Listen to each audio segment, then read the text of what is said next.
하나뿐인 아들 민식이가 제품을 떠나 완전히 새로운 보금자리로 들어가던 그날의 풍경이 아직도 눈앞에 선합니다. 제가 평생을 악착같이 모아 마련한 하늘과 가장 가깝다는 그 펜트하우스로 향하는 아들 내외의 뒷모습은 제게 뿌듯함이자 동시에 거대한 상실감이었어요. 도시의 모든 불빛을 발 아래에 둔 채 반짝이는 그 집의 거실 통창을 처음 마주했을 때 민식이의 얼굴에 번지던 감격 어린 표정을 저는 잊을 수가 없어요. 어미 된 마음이란 게 다 그런 것 아니겠어요. 자식이 저렇게 좋아하는 모습을 보니 제 남은 인생을 전부 내어주어도 아깝지 않겠다는 생각이 들었어요. 대리석 바닥은 거울처럼 반짝였고 주방에 설치된 수입 가전들은 미래에서 온 물건처럼 생경하기까지 했어요. 이 모든 것이 이제 내 아들의 것이라 생각하니 텅 비어버린 제 통장 잔고 따위는 아무래도 좋았어요. 며느리 지은이는 입을 틀어막으며 집안 구석구석을 둘러보았죠. 어머님, 정말 여기가 저희 집이에요? 꿈만 같아요. 상기된 지은이의 목소리를 들으며 저는 그저 인자하게 웃어 보였어요. 그래, 너희가 좋으면 나도 좋다. 이 어미는 이제 아무런 여한이 없구나. 하지만 그 꿈만 같던 순간에 작은 균열이 생기기 시작한 것은 아주 순식간의 일이었어요. 이삿짐 정리가 대충 마무리되고 이사업체 직원들이 모두 돌아간 뒤였어요. 저는 아들 내외와 함께 널찍한 소파에 앉아 잠시 숨을 돌리고 있었어요. 앞으로 이 집에서 펼쳐질 민식이의 행복한 미래를 그려보며 흐뭇한 미소를 짓고 있었죠. 그때 지은이가 조심스럽게 입을 열었어요. 어머님, 정말 감사해요. 평생 이 은혜 잊지 않을게요. 그 말까지는 참 좋았어요. 그런데 이어지는 말은 제 심장에 작은 가시를 박는 듯 했어요. 그런데 어머님, 이제 여기도 엄연히 저희 부부의 공간이니까 앞으로 오실 때는 꼭 미리 연락을 좀 주셨으면 해요. 아시죠? 그 순간 거실의 공기가 차갑게 얼어붙는 것만 같았어요. 저는 무슨 말을 들은 건가 싶어 지은이의 얼굴을 멍하니 바라보았어요. 아들 민식이는 제 눈치를 살피며 어색하게 웃더군요. 지은이가 아직 뭘 잘 몰라서 그래요, 어머니. 너무 서운해하지 마세요. 아들의 그 말이 저를 더 비참하게 만들었어요. 뭘 모른다니요. 지세상 물정 모르는 아이도 아니고 저 말의 의미를 왜 모르겠습니까? 자신의 영역을 확실히 선언하고 이제는 시어머니의 방문이 불쑥 찾아오는 손님의 그것처럼 불편할 수 있다는 예고였지요. 저는 애써 태어난 척 웃으며 고개를 끄덕였어요. 그럼 당연히 그래야지. 너희들 편한 게 제일 중요하지. 이 늙은이가 눈치 없이 불쑥불쑥 찾아오면 쓰겠니. 속으로는 서운한 마음이 파도처럼 밀려왔지만 아들의 새 출발에 찬물을 끼얹고 싶지는 않았어요. 그렇게 저는 제 손으로 마련한 그 집에서 스스로를 손님으로 규정하며 첫 발을 내디뎠어요. 그 후로 저는 펜트하우스가 지척에 보이는 근처의 작은 아파트에서 홀로 지내고 있어요. 아침에 눈을 뜨면 습관처럼 창밖을 내다봐요. 저 멀리 아침 햇살을 받아 금빛으로 빛나는 아들의 집을 바라보는 것으로 하루를 시작하는 것이죠. 마음 같아서는 매일이라도 찾아가 아침밥이라도 차려주고 싶지만 지은이의 그 말이 족쇄처럼 제 발목을 붙잡아요. 그래서 저는 일주일에 한두 번 정성껏 만든 밑반찬을 들고서야 겨우 아들 집 현관문을 누를 용기를 내곤 해요. 갈비찜이며 잡채, 아들이 좋아하는 나물 무침까지. 음식을 하는 내내 아들이 맛있게 먹을 모습을 상상하며 나름의 행복을 느끼기도 합니다. 하지만 막상 초인종을 누르고 문이 열리는 순간 저를 맞는 지은이의 표정은 결코 반갑다고 말해주지 않았어요. 어머님 오셨어요? 아이고, 또 뭘 이렇게 많이 해오셨어요. 저희 배달 음식 시키려던 참이었는데. 그 말은 즉, 굳이 가져오지 않아도 됐다는 뜻이지요. 지은이는 제가 내미는 반찬통을 받아들며 의례적인 감사를 표했지만 그 눈빛에는 일말의 고마움도 담겨 있지 않았어요. 오히려 귀찮은 짐을 떠안은 듯한 기색이 역력했어요. 거실에서는 민식이가 TV를 보다가 저를 발견하고는 잠시 고개를 드는 정도가 전부였어요. 어머니, 오셨어요? 식사는 하셨고요? 그저 안부 인사일 뿐 예전처럼 달려나와 제 손을 잡아주거나 어깨를 주물러주는 살가움은 사라진 지 오래였어요. 저는 그들의 공간에 이물질처럼 끼어들고 싶지 않아 서둘러 용건만 마치고 돌아오곤 했어요. 그래, 너희들 저녁 맛있게 먹어라. 나는 이만 가볼게. 벌써 가시게요? 차라도 한잔하고 가시지. 지은이의 말은 입에 발린 소리라는 것을 잘 압니다. 제가 정말 그 제안에 응해 소파에 앉기라도 한다면 분명 속으로는 불편해할 테지요. 그래서 저는 늘 한결같이 사양했어요. 아니다. 늙은이가 오래 앉아 있으면 너희만 불편하지. 얼른 들어가서 쉬어라. 현관문이 닫히고 다시 혼자가 되는 순간의 그 허탈함은 겪어본 사람만이 알 겁니다. 제 모든 것을 쏟아부어 지은 금빛 세 장 속에 아들을 넣어주었더니 정작 저는 그 세 장밖에 버려진 기분이 들었어요.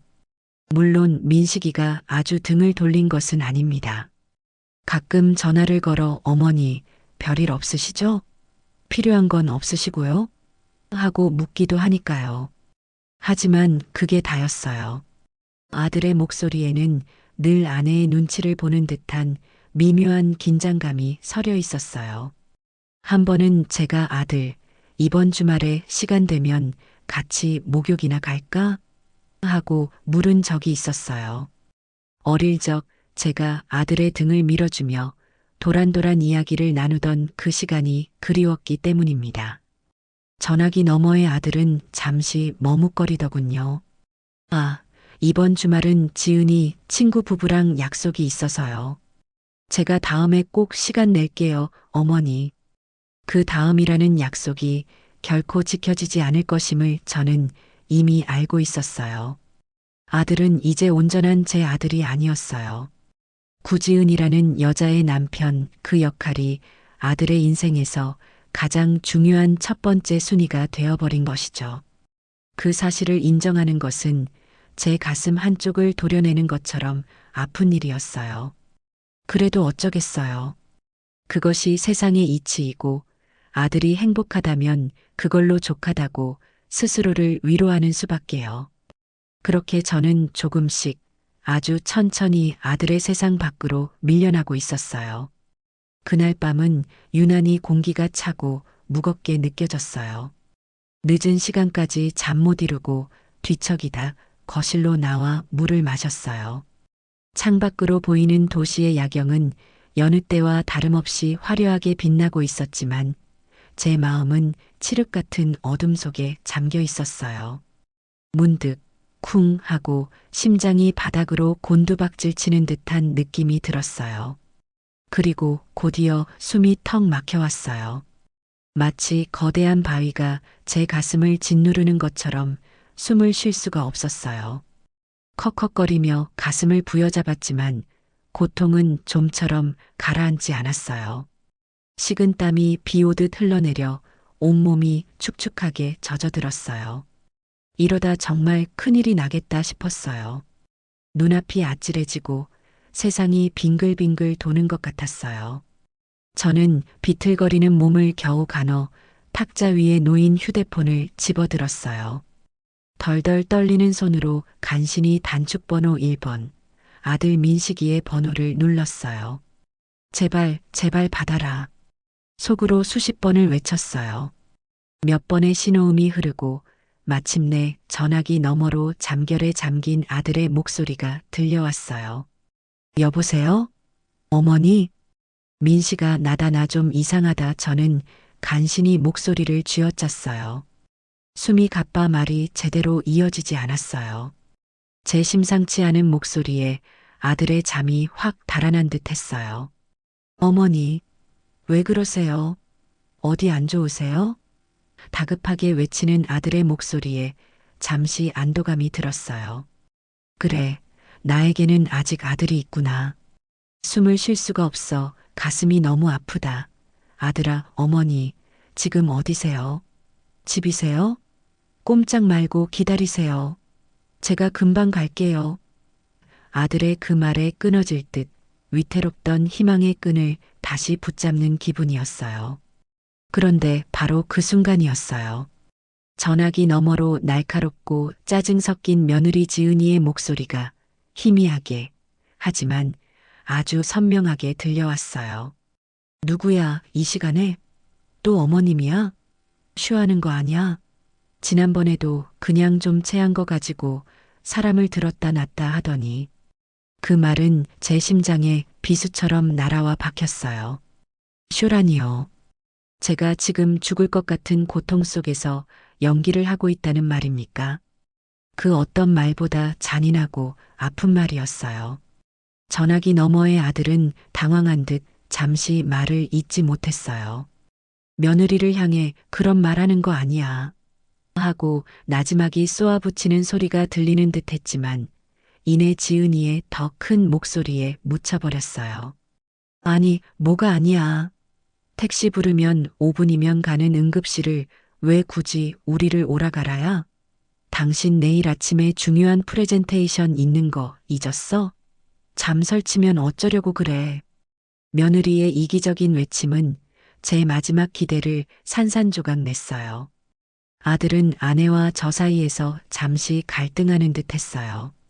그 짧은 침묵의 시간이 제게는 영원처럼 길게 느껴졌어요. 그리고 마침내 아들은 제게 세상에서 가장 잔인한 말을 내뱉고야 말았어요. 어머니 일단 택시 타고 응급실로 가 계세요. 저희가 옷 갈아입고 바로 따라갈게요. 아셨죠? 그 말은 사실상 거절이었어요. 지금 당장 달려오겠다는 아들의 처음 약속은 며느리의 말 한마디에 그렇게 간단히 뒤집혔어요. 저는 더 이상 아무 말도 할 수 없었어요. 알겠다고 대답할 기력조차 남아있지 않았어요. 뚜 전화가 끊어지는 소리와 함께 제 세상도 무너져 내렸어요. 저는 쿵쾅거리는 심장을 부여잡고 현관으로 향했어요. 흐릿해지는 시야 속에서 겨우 신발을 구겨 신고 문을 열었어요. 차가운 밤 공기가 상처받은 제 폐부로 스며들었어요. 아파트 복도를 비틀거리며 걸어 나와 엘리베이터 버튼을 눌렀어요. 거울에 비친 제 모습은 끔찍했어요. 창백하게 질린 얼굴, 식은땀에 젖은 머리카락, 고통으로 일그러진 표정. 그 초라한 몰골의 늙은 여자가 바로 저라는 사실을 받아들이기 힘들었어요. 혼자 택시를 잡기 위해 대로변까지 걸어나가는 그 길이 어찌나 멀고 험하게 느껴졌는지 모릅니다. 지나가는 차들은 쌩쌩 소리를 내며 저를 비껴갔고 몇 번의 실패 끝에 겨우 택시 한 대를 세울 수 있었어요. 택시에 올라타 제일 가까운 대학병원 응급실로 가주세요라고 말하는 제 목소리는 저 자신도 알아들을 수 없을 만큼 작고 떨렸어요. 택시 기사는 룸미러로 저를 한번 힐끗 쳐다보더니 아무 말 없이 차를 출발시켰어요. 차창 밖으로 익숙한 도시의 풍경이 빠르게 스쳐 지나갔어요. 저기 저 불빛들 중 어딘가에 내 아들이, 내가 목숨처럼 사랑하는 아들이 잠들어 있겠지요. 아내는 피곤하니 택시를 타고 가라는 말에 어떤 저항도 하지 못한 채 다시 따뜻한 이불 속으로 파고들었을 겁니다. 그 상상만으로도 심장을 쥐어짜는 듯한 고통이 다시 밀려왔어요. 눈물이 뺨을 타고 하염없이 흘러내렸어요. 아픈 몸보다 더 서러운 것은 뼛속까지 시리게 파고드는 외로움과 배신감이었어요. 그날 밤 세상에서 가장 길고 어두운 터널을 저는 그렇게 혼자서 지나고 있었어요. 응급실의 소독약 냄새는 언제 맡아도 코끝을 시큰하게 만듭니다. 이리저리 뛰어다니는 의료진들, 고통을 호소하는 환자들의 신음소리, 보호자들의 불안한 얼굴들. 그 아수라장 같은 공간에 저는 덩그러니 혼자였어요. 접수를 하고 혈압을 재고 피를 뽑고 심전도 검사를 받는 모든 과정이 낯설고 두렵기만 했어요. 아들은 오지 않았어요. 바로 따라간다던 그 말은 역시나 빈말이었던 겁니다. 몇 시간이 흐르고 각종 검사를 마친 후에야 저는 의사를 마주할 수 있었어요. 피곤한 기색이 역력한 젊은 의사는 제 차트를 넘겨보며 말했어요. 어르신, 검사 결과 급성 스트레스로 인한 심근증, 소위 상심증후군으로 보입니다. 심장 근육이 일시적으로 충격을 받아 기능이 저하된 상태예요. 혹시 최근에 아주 큰 정신적 충격을 받으신 일이 있으신가요? 의사의 질문에 저는 아무 대답도 할 수 없었어요. 그저 고개만 가만히 저을 뿐이었어요. 아들 내외에게 버림받았다는 말을 차마 입 밖으로 꺼낼 수가 없었어요. 의사는 제 얼굴을 잠시 들여다보더니 안쓰럽다는 듯한 표정으로 말을 이었어요. 일단 안정이 최우선입니다. 며칠 입원해서 경과를 지켜보는 게 좋겠어요. 그리고 앞으로는 스트레스 받는 상황은 무조건 피하셔야 해요. 이건 약으로 치료하는 병이 아닙니다. 마음의 병이거든요. 의사의 진단은 제 상황을 정확하게 요약해주고 있었어요. 마음의 병. 평생을 자식 하나만 바라보고 살아온 제 마음이 하루아침에 산산조각 나버린 것이지요. 저는 입원을 하고 링거를 맞으며 텅 빈 병실 침대에 누워 밤을 새웠어요. 새벽이 되어서야 겨우 잠이 들었나 싶었는데 아침이 되자 아들 내외가 병실로 찾아왔어요. 민식이의 얼굴은 잠을 설친 듯 푸석했고 제 눈치를 살피며 어쩔 줄 몰라 했어요. 어머니, 괜찮으세요?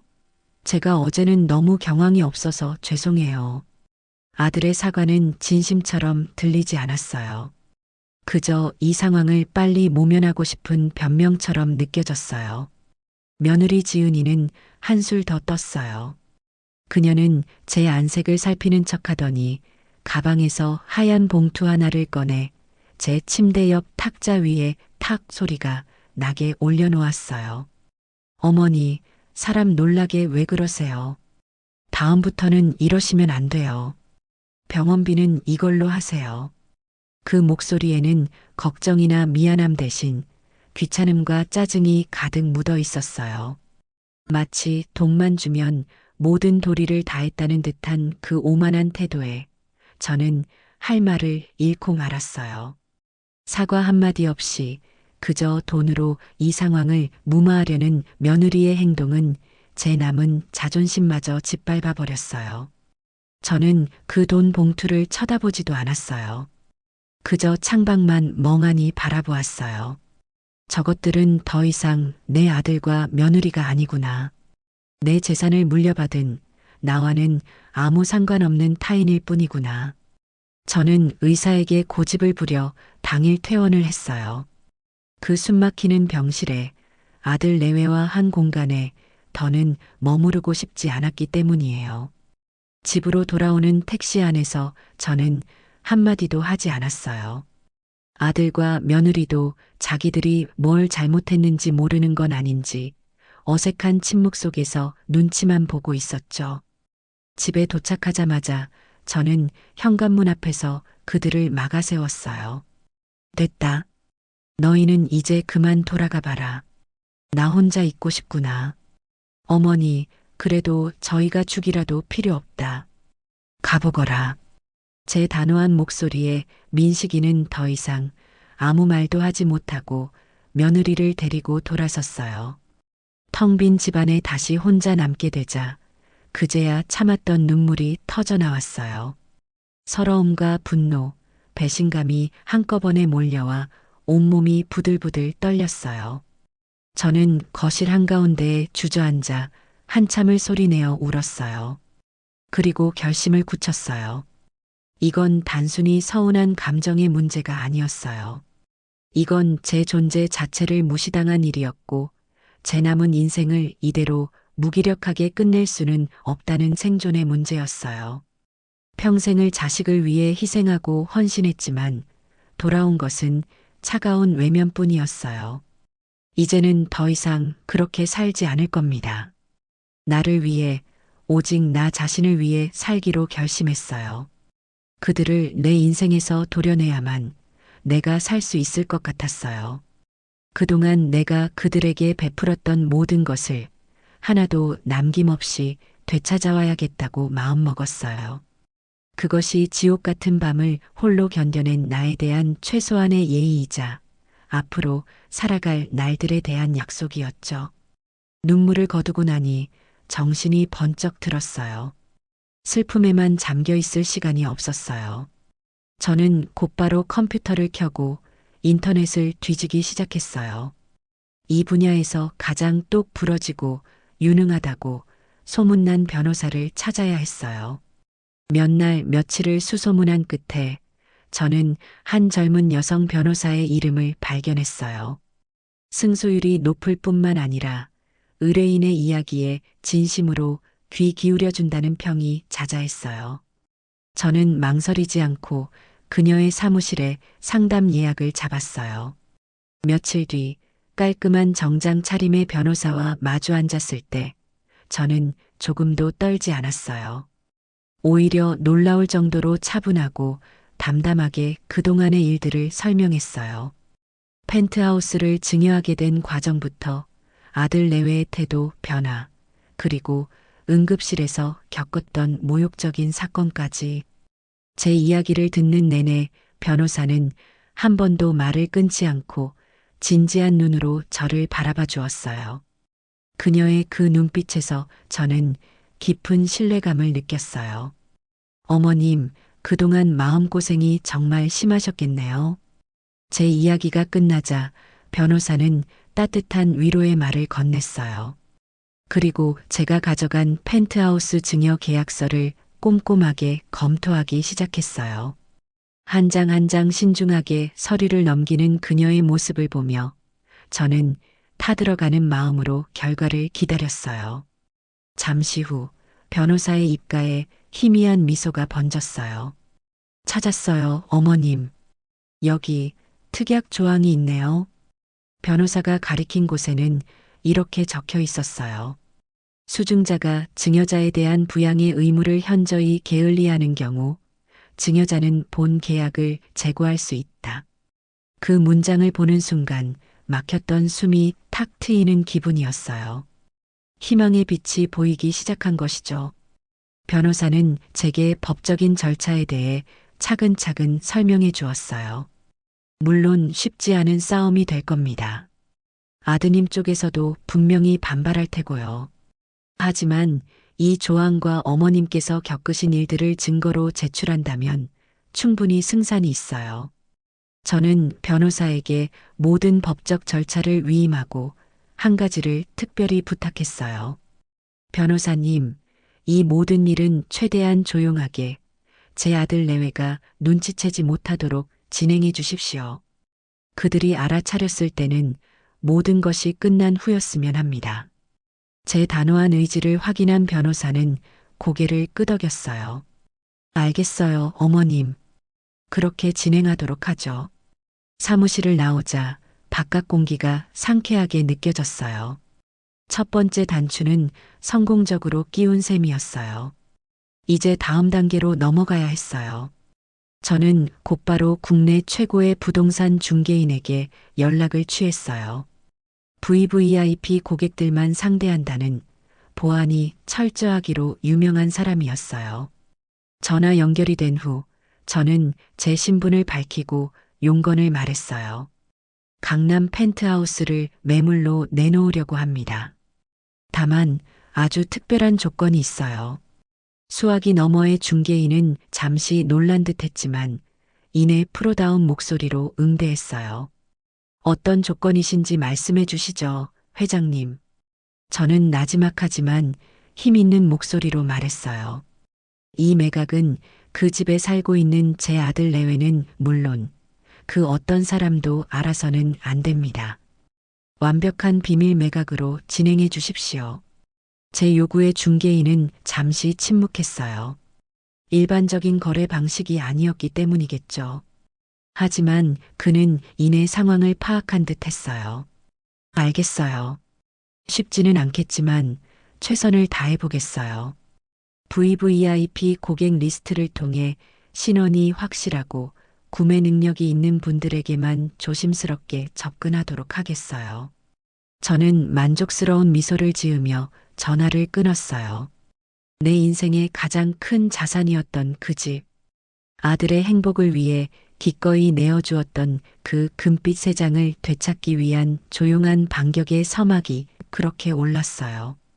저는 더 이상 눈물 흘리는 약한 늙은이가 아니었어요.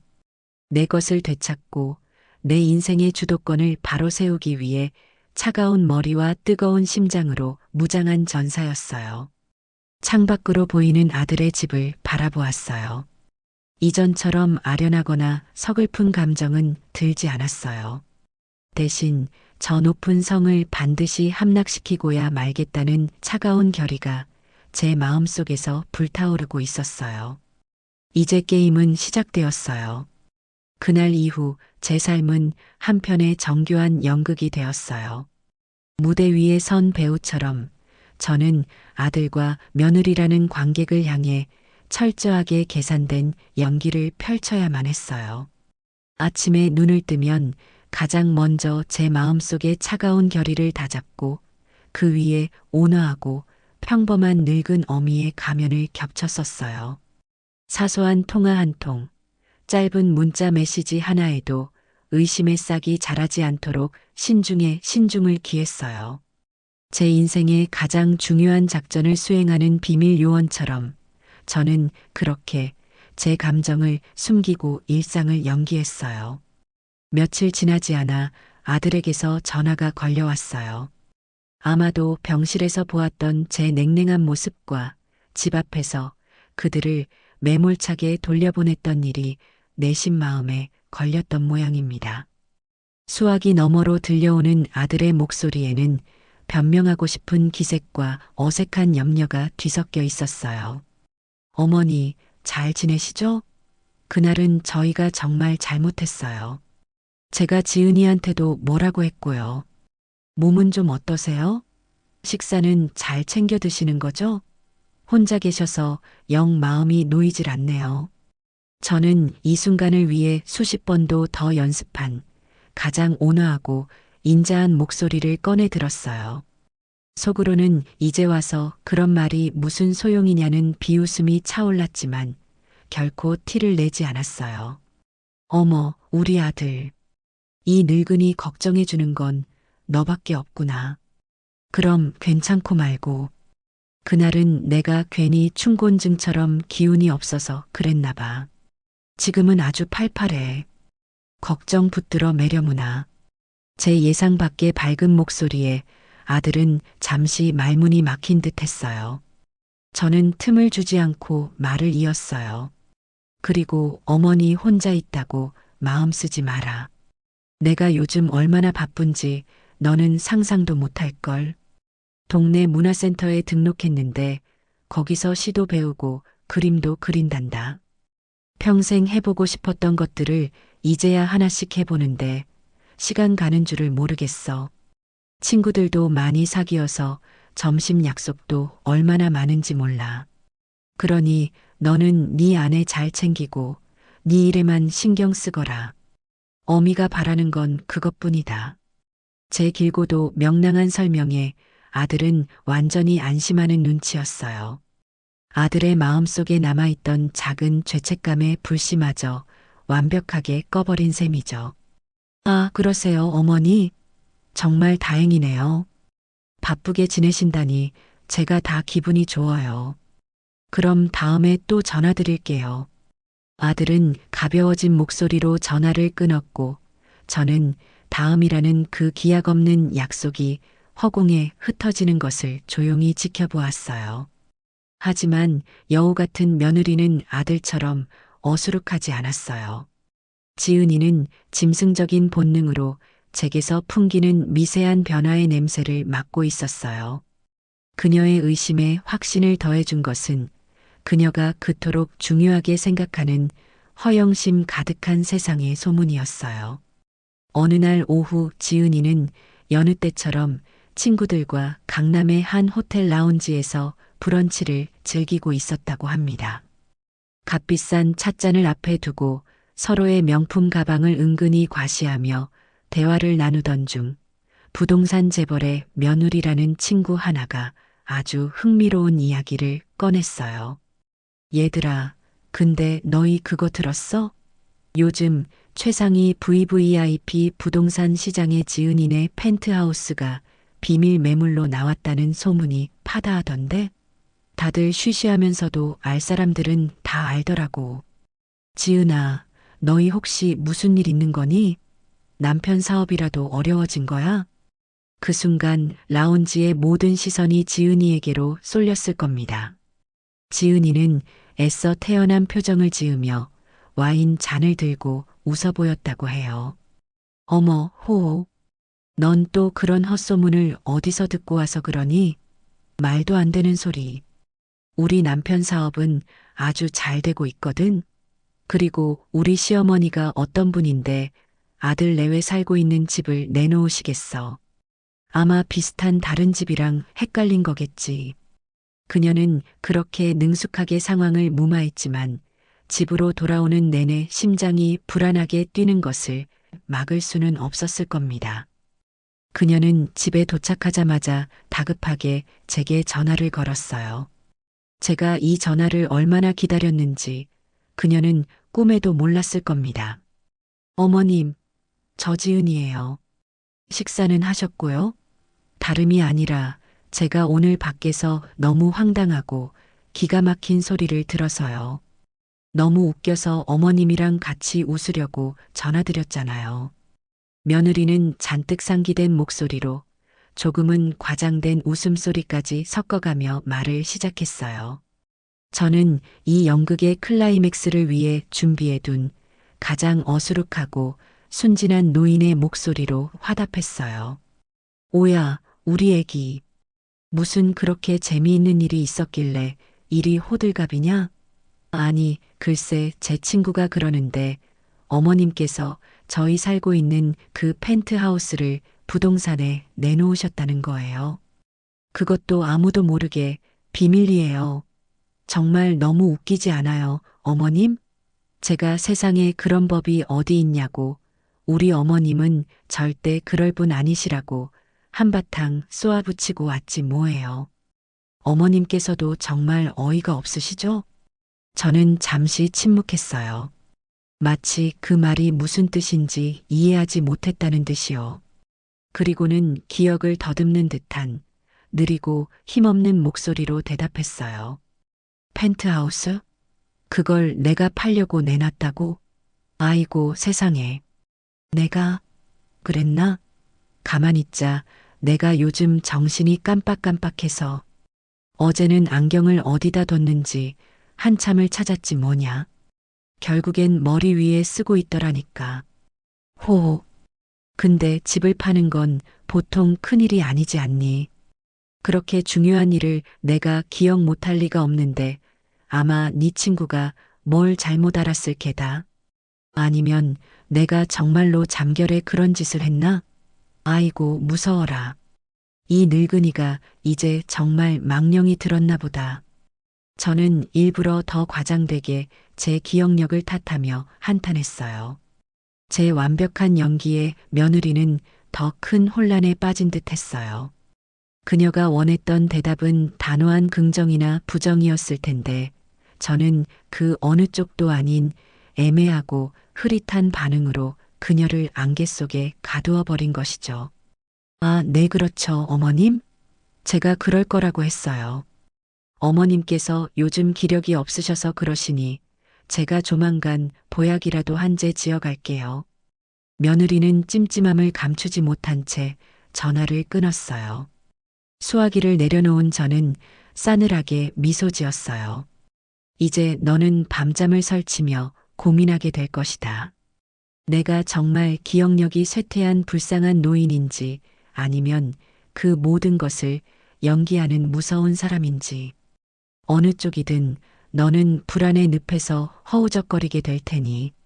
며느리를 의심과 혼란의 안개 속에 밀어넣은 뒤 저는 제 인생의 이막을 화려하게 열기 위한 무대를 본격적으로 꾸미기 시작했어요. 이것은 단순한 과시나 복수가 아니었어요. 수십 년간 누군가의 엄마, 누군가의 아내로만 살아오며 켜켜이 쌓인 먼지를 털어내고 김영자라는 제 이름 석 자의 빛을 되찾는 과정이었어요. 가장 먼저 시작한 것은 외적인 변화였어요. 평생 값싼 파마약 냄새가 가시지 않던 동네 미용실이 아닌 예약조차 힘들다는 청담동의 유명 헤어 살롱의 문을 두드렸어요. 입구에서부터 저를 위아래로 훑어보던 젊은 직원들의 시선이 느껴졌지만 저는 조금도 위축되지 않았어요. 거울 앞에 앉아 저는 제 인생 전부를 바꿔달라는 듯한 눈빛으로 원장에게 말했어요.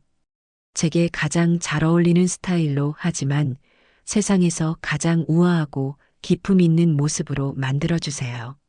저 자신도 놀랄 만큼이요.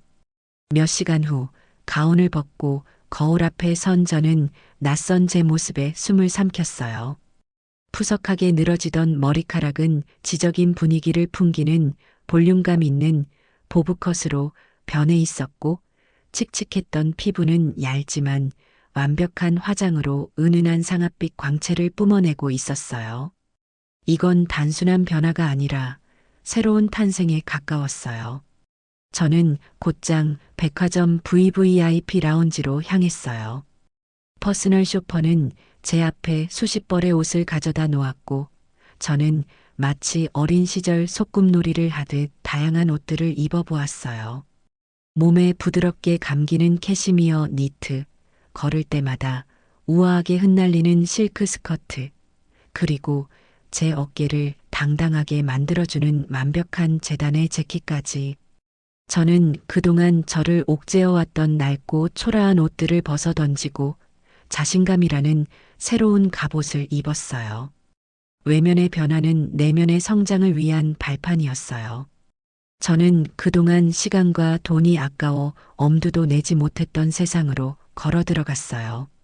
예술의 전당에서 열리는 클래식 강좌에 등록해 모차르트와 베토벤을 배웠고 소믈리에가 진행하는 와인 클래스에서 프랑스와 이탈리아를 여행했어요.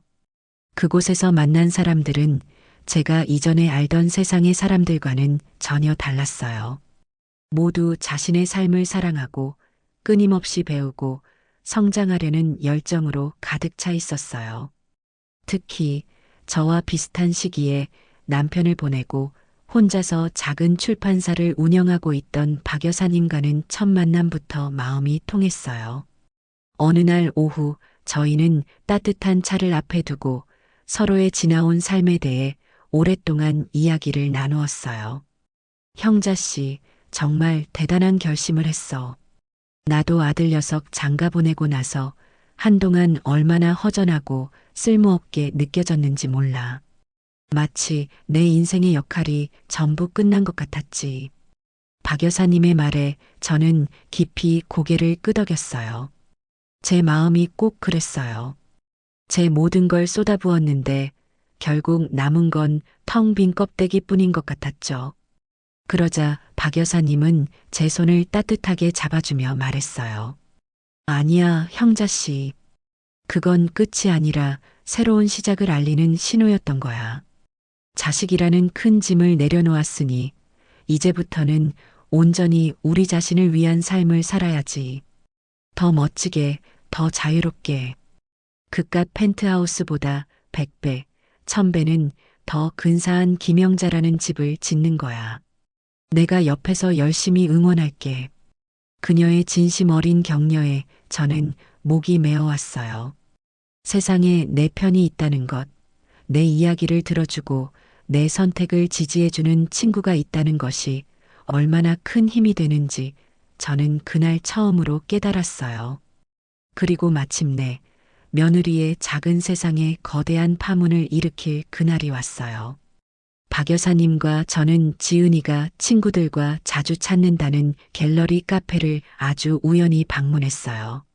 저는 그날을 위해 가장 아껴두었던 코발트 블루 색상의 실크 블라우스를 입었고 목에는 자그마한 다이아몬드 목걸이를 걸었어요. 카페 안으로 들어서는 순간 저희는 모든 사람의 시선을 한 몸에 받았어요. 그리고 저 멀리 가장 좋은 창가 자리에 앉아 조잘거리고 있는 며느리 지은이와 그녀의 친구들이 보였어요. 지은이는 저를 발견하고는 마치 유령이라도 본 사람처럼 표정이 굳어졌어요. 손에 들고 있던 찻잔을 내려놓는 소리가 제게까지 들리는 듯 했어요. 눈은 금방이라도 튀어나올 것처럼 커졌고 입은 살짝 벌어져 닫힐 줄을 몰랐어요. 제가 알던 늘 무채색 옷만 입고 푸석한 얼굴을 하고 있던 시어머니가 아니었으니까요. 저는 그녀의 그 놀란 표정을 마음껏 감상하며 아주 천천히 그리고 우아하게 그녀의 곁을 지나쳐 갔어요. 그리고는 마치 처음 보는 사람에게 건네는 의례적인 인사처럼 아주 희미한 미소와 함께 가볍게 목례를 건넸어요. 그뿐이었어요. 더 이상의 아는 척도 말도 없었어요. 저는 박 여사님과 함께 예약된 자리에 앉아 방금 전까지 지은이가 그랬던 것처럼 즐겁게 웃고 떠들기 시작했어요. 다가올 유럽 여행 계획과 어젯밤에 보았던 오페라의 감동에 대해서요. 제 등 뒤에 박힌 며느리의 불타는 듯한 시선이 느껴졌어요. 그 시선 안에는 경악, 불신, 그리고 숨길 수 없는 질투와 분노가 뒤섞여 있었어요. 그 시선을 온몸으로 느끼며 저는 제가 이 게임의 주도권을 완벽하게 가져왔음을 확신했어요. 비밀 작전처럼 진행되던 펜트하우스 매각은 마침내 마지막 단계에 이르렀어요. 제 부동산 중개인은 저의 까다로운 요구 조건을 완벽하게 충족시켜줄 새로운 주인을 찾아냈어요. 그는 해외에서 먼저 인정받고 최근에 한국으로 돌아온 젊은 IT 기업의 대표였어요. 자수성가한 인물답게 겸손하고 예의가 발랐으며 무엇보다 그 집을 신분의 과시용이 아닌 아내와 어린 두 아이와 함께 살아갈 따뜻한 보금자리로 생각하고 있었어요. 중개인을 통해 전해 들은 그의 한마디가 제 마음을 움직였어요. 저희 부부는 저 집의 화려함보다는 거실 통창으로 보이는 저 너른 공원의 풍경이 마음에 들었어요. 아이들이 저곳을 보며 자라났으면 좋겠어요. 저는 그 말을 듣고 이 거래가 단순한 매매가 아니라 낡고 병든 것을 정화하고 새로운 희망을 심는 과정이라는 생각이 들었어요. 저는 망설임 없이 계약서에 도장을 찍었어요. 이제 모든 준비는 끝났어요. 오랫동안 기다려온 심판의 날이 온 것입니다. 그날 저녁 저는 아들과 며느리에게 각각 전화를 걸었어요. 제 목소리는 가을 서리처럼 차갑고 단단했어요. 나다. 너희와 상의가 아닌 통보를 할 아주 중요한 이야기가 있다. 오늘 저녁 7시 정각에 두 사람 모두 내 아파트로 오너라. 단 1분도 늦지 않도록 해라. 아들은 제 목소리에 담긴 서늘한 기운을 감지하고는 어머니, 갑자기 무슨 일이세요? 꼭 오늘이어야 해요? 라고 물었지만 저는 단호하게 대답했어요. 너희가 현재 점유하고 있는 재산의 법적 상태에 관한 이야기다. 내 변호사도 함께할 것이니 반드시 시간에 맞춰오도록. 더 이상 묻지 마라.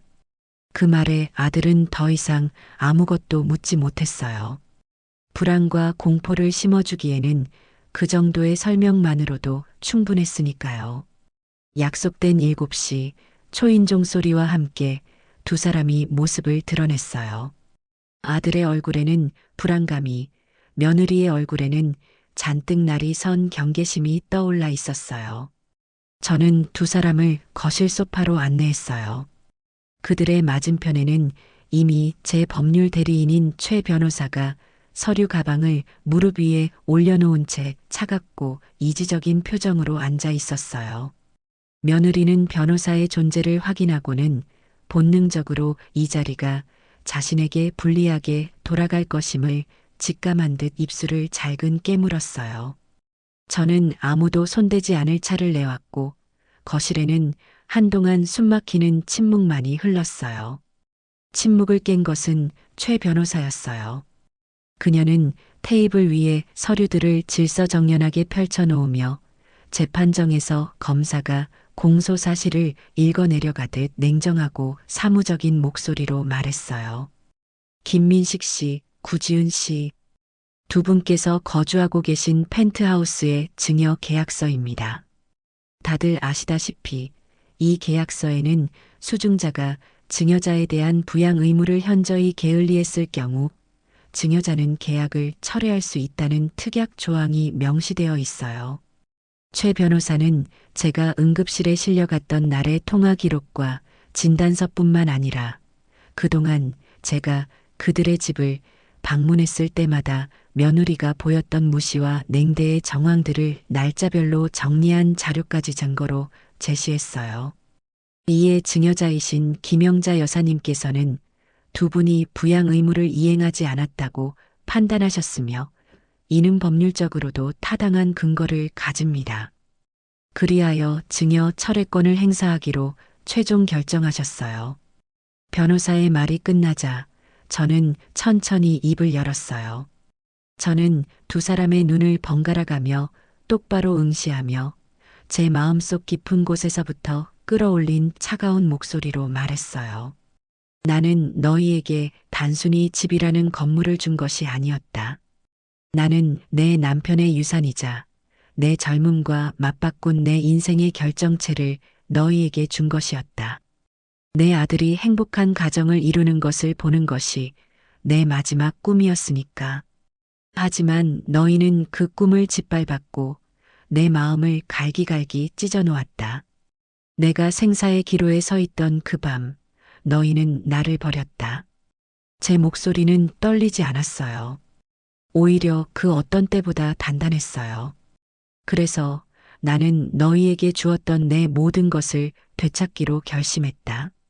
그 펜트하우스는 이미 새로운 주인에게 팔렸다. 계약금과 중도금까지 모두 처리된 이제는 돌이킬 수 없는 일이다. 너희는 이 시간부로 그 집의 주인이 아니다. 앞으로 30일, 딱 한 달의 시간을 주겠다. 그 안에 너희의 모든 짐을 싸서 그 집에서 나가거라. 제 선언이 끝나자마자 며느리가 용수철처럼 튀어올랐어요. 그녀의 얼굴은 분노로 붉게 달아올라 흉하게 일그러져 있었어요. 지금 제정신이세요? 이게 다 무슨 수작이에요? 늙어서 외로우시니까 이제 와서 아들 인생 발목 잡으려는 거잖아요.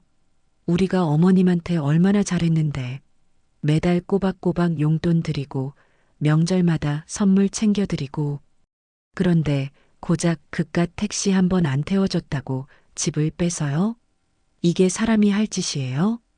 며느리는 악을 쓰며 제게 온갖 저주를 퍼부었어요. 아들은 그 옆에서 안절부절 못하며 어머니, 제발 이러지 마세요. 저희가 잘못했어요. 앞으로 정말 잘할게요. 네, 제발 집만큼은 일하며 비굴하게 매달렸어요. 하지만 제 마음은 이미 단단하게 굳어버린 뒤였어요. 저는 조용히 자리에서 일어나 현관문을 가리켰어요. 내 결정은 변하지 않는다. 너희와 더 이상 할 말은 없다. 이제 그만 내 집에서 나가거라. 제 얼음장 같은 태도와 흔들림 없는 눈빛에 며느리는 잠시 말을 잃었어요.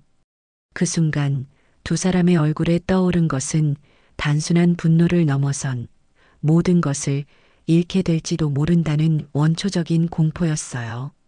바로 그것이 제가 그들에게 내리는 첫 번째 형벌이었어요. 제 집에서 쫓겨나다시피 나간 며느리는 그날 밤 잠 못 이루고 복수의 칼날을 갈았을 겁니다. 순순히 모든 것을 포기하고 길거리로 나앉을 위인이 아니었으니까요. 그녀의 반격은 제 상상을 초월하는, 인간이 어디까지 악해질 수 있는지를 보여주는 방식이었어요. 다음 날 지은이는 수소문을 통해 가족 간의 진흙탕 싸움에서 승리하는 것만을 전문으로 하는, 승리를 위해서라면 불법과 편법도 서슴지 않는다는 악질 변호사를 찾아갔어요. 며느리의 분노와 탐욕으로 가득 찬 이야기를 들은 그 악마 같은 변호사는 아주 교묘하고도 치명적인 계략을 제안했어요. 증여 철회라는 계약상의 문제를 걸고 넘어지는 것은 하수들이나 하는 짓이라면서요. 구지은 선생님, 그 변호사는 뱀처럼 차가운 미소를 지으며 말했을 겁니다. 우리는 이 싸움의 판 자체를 뒤엎어야 합니다. 시어머님의 재산권이 아니라 시어머님의 판단 능력 그 자체를 공격하는 겁니다. 법원에 성년후견인 지정을 신청해서 시어머님을 법적으로 스스로 아무것도 결정할 수 없는 사람으로 만들어버리는 거죠. 며느리는 그 말의 의미를 즉시 알아차렸을 겁니다. 그것은 저를 사회적으로, 법적으로 완벽하게 매장시켜버리겠다는 소리였으니까요. 변호사는 말을 이었어요. 최근에 갑자기 비싼 돈을 쓰기 시작하고 아들 내외와 상의도 없이 집을 팔아버린 행동. 이 모든 것을 치매 노인의 예측 불가능한 이상 행동으로 엮는 겁니다. 그리고 선량한 아들이 더 이상 어머니의 기행을 막을 수 없어 어머니의 남은 재산이라도 지키기 위해 눈물을 머금고 법에 호소하는 그림을 만드는 거죠. 법원은 이런 효심 가득한 스토리를 아주 좋아합니다. 이제 남은 것은 아들 민식이를 이 끔찍한 계획에 동참시키는 것이었어요. 그날 밤 집으로 돌아온 며느리는 눈물 연기를 펼치며 아들을 압박하기 시작했어요. 여보, 어머님이 정말 이상해지신 것 같아. 무서워. 이건 우리 재산을 지키려는 게 아니야. 어머님이 사기꾼 같은 변호사나 이상한 친구들한테 속아서 남은 재산마저 다 털리기 전에 우리가 아들로서, 며느리로서 어머님을 지켜드려야만 해. 이게 진짜 효도라고. 아들은 처음에는 아무리 그래도 어떻게 어머니를 정신 이상자로 몰아. 그건 천벌받을 짓이야. 라며 격렬하게 저항했다고 합니다. 하지만 며느리와 그녀의 변호사가 벌이는 집요한 가스라이팅과 눈앞에서 펜트하우스와 함께 모든 것을 잃게 될 거라는 공포는 결국 아들의 마지막 남은 이성과 양심을 마비시키고 말았어요. 저는 그 순간 아들의 마음속에서 벌어졌을 처절한 싸움을 상상해 봅니다. 제 따뜻했던 품을 기억하는 아들과 아내의 탐욕에 물든 남편으로서의 아들이 싸웠겠죠. 그리고 결국 아들은 아내의 손을 들어주고 말았어요. 제 아들은 제 손으로 직접 자신의 어머니가 정신적으로 온전치 못하니 모든 법적 권리를 박탈해 달라는 서류에 떨리는 손으로 서명했어요. 제 아들의 이름 석자가 제 심장을 꿰뚫는 가장 날카로운 창이 되어버린 순간이었습니다. 얼마 지나지 않아 법원에서 보낸 등기우편이 도착했어요. 얇은 서류 봉투였지만 그 무게는 천근만근처럼 느껴졌어요. 봉투를 뜯는 손이 사시나무처럼 떨려왔어요. 안에는 성년후견 개시 심판 청구서라는 차가운 글자가 찍혀 있었어요. 그리고 청구인의 이름 칸에 선명하게 박혀있는 김민식, 구지은이라는 두 개의 이름. 그 이름을 보는 순간 제 세상의 모든 소리가 사라졌어요. 숨이 쉬어지지 않았고 눈앞이 하얗게 변했어요. 응급실에서의 배신감은 차라리 서러운 눈물이라도 흘릴 수 있었지만 이것은 그보다 더 깊은 차원의 존재 자체가 갈기갈기 찢겨나가는 듯한 고통이었어요. 내 아들이, 내가 낳고 기른 내 아들이 나를 이 세상에 존재하지만 존재하지 않는 사람으로 만들려 하고 있었어요. 저는 그 자리에 주저앉아 한참을 움직이지 못했어요. 눈물조차 나오지 않았어요. 슬픔이 너무 깊으면 오히려 눈물이 마른다는 말을 그때 실감했어요. 하지만 그 깊은 절망의 잿더미 속에서 아주 작고 뜨거운 불씨 하나가 타오르기 시작했어요. 그것은 분노였어요. 감히 내 아들을 등에 업고 나를 능멸하려 드는 저 천박한 것들에 대한 참을 수 없는 분노. 그리고 그런 것들에게 넘어가 스스로의 영혼을 팔아버린 어리석은 아들에 대한 원망. 저는 비틀거리며 자리에서 일어났어요. 그리고 제 휴대폰을 들어 최 변호사에게 전화를 걸었어요. 제 목소리는 놀라울 정도로 차분하고 고요했지만 그 안에는 용암 같은 분노가 들끓고 있었어요. 최 변호사님, 저입니다. 방금 선전포 고문을 받았어요. 제 아들과 며느리가 제 목에 칼을 들이밀었네요. 수화기 너머의 침묵이 그 무게를 말해주고 있었어요. 좋아요. 이제 더 이상 망설일 이유가 사라졌어요. 이건 이제 집을 되찾는 싸움이 아닙니다. 제 이름과 제 인생, 그리고 제 존엄을 지키는 전쟁입니다. 가진 모든 것을 동원하십시오. 우리는 방어만 하지 않을 겁니다. 저들의 가장 약한 부분을 부수고 그들의 탐욕스러운 성을 뿌리부터 무너뜨릴 겁니다. 전화를 끄는 저는 창밖의 펜트하우스를 바라보았어요. 이제 저곳은 더 이상 제 추억이 담긴 곳이 아니었어요. 제가 반드시 함락시켜야 할 적의 성체일 뿐이었어요. 전쟁이 시작되었음을 알리는 법원의 첫 번째 명령은 제 인생에서 가장 굴욕적인 시험대 위로 저를 끌어올렸어요. 그것은 정신감정 촉탁서라는 이름의 차갑고 비정한 종이 한 장이었어요. 국가가, 법이, 그리고 무엇보다 내 아들이 나의 정신 상태를 공식적으로 의심하며 전문가의 감정을 받아보라고 명령한 것이었어요. 서류에 적힌 활자 하나하나가 제 눈을 파고드는 것 같았고 종이의 까슬까슬한 감촉이 제 영혼을 핥히는 듯 했어요. 이것은 단순히 의학적인 절차가 아니었어요. 이것은 너는 늙고 병들었으니 더 이상 너 자신의 주인이 될 수 없다는 사회적인 낙인이자 제 모든 것을 빼앗기 위한 명분을 만드는 잔인한 의식이었어요. 저는 그 종이를 손에 든 채 한참을 소파에 못 박힌 듯 앉아 있었어요. 온몸에 힘이 빠져나가고 깊이를 알 수 없는 거대한 모욕감이 저를 삼키는 것만 같았어요. 그 시각 며느리 지은이는 저를 사회적으로 고립시키기 위한 비열한 공작을 펼치고 있었어요. 그녀는 제가 이사 오기 전 수십 년을 살았던 동네의 낡은 인맥들을 뒤지기 시작했어요. 오래전 문을 닫은 세탁소 주인, 이제는 얼굴도 가물가물한 옛 반상회 아주머니까지. 지은이는 그들에게 일일이 전화를 걸어 걱정이 가득한 며느리를 연기하며 제게 불리한 여론을 형성했어요. 어느 날 오후 제가 다니던 옛 동네 성당의 교우였던 박 자매님에게서 조심스러운 전화가 걸려왔어요. 형제님, 저예요. 잘 지내시죠?